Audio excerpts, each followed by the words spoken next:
Okay, it's a little later in the morning. I've actually had a cup of coffee, or 3. So I think I have my words now.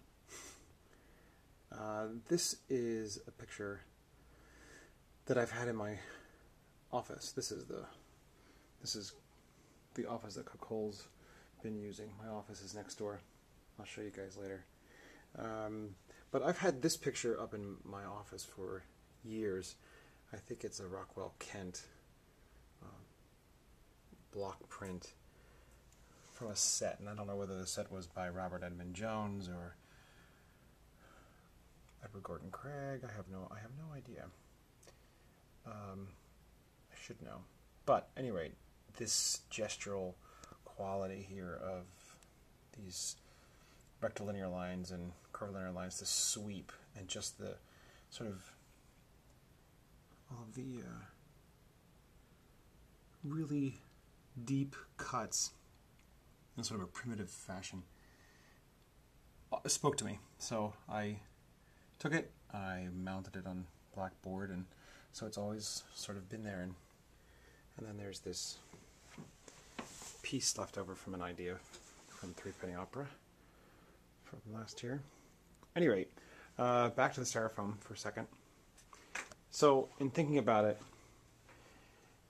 it feels like this piece right here, it's more about, well, especially when you add them all up together, it's more about the stone, and it's more about the shape inside and this positive quality here, this dynamic. That's what I get from this. It's more about the stone.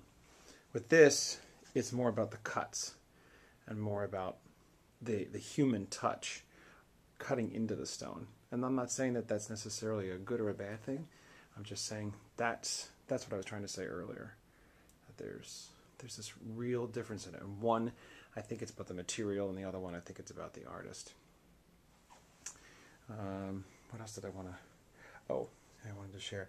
This is an inspiration. This is a photo from an art magazine, and just always really liked this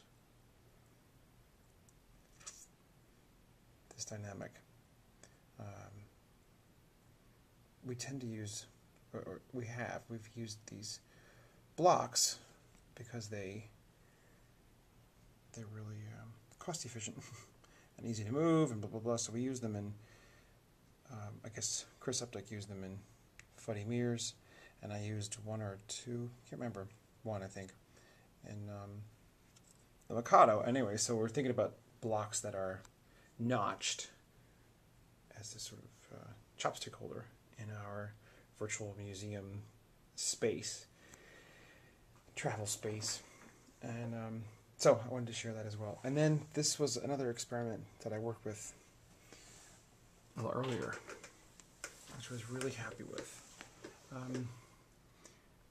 don't know why, I just feel like it's the pyramids of Giza. I'm not sure if the quality of the video is picking up what I see. I guess maybe I should take this camera down a little bit, because that's really what we see in the theater.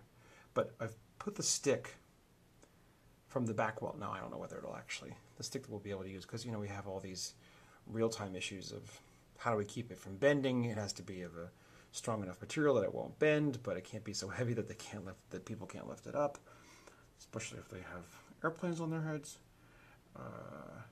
Just kidding.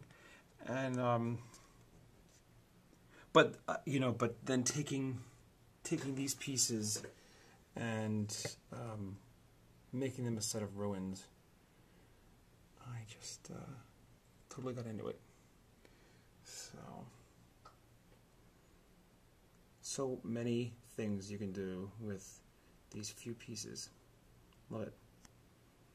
Let us know what you think. Bye.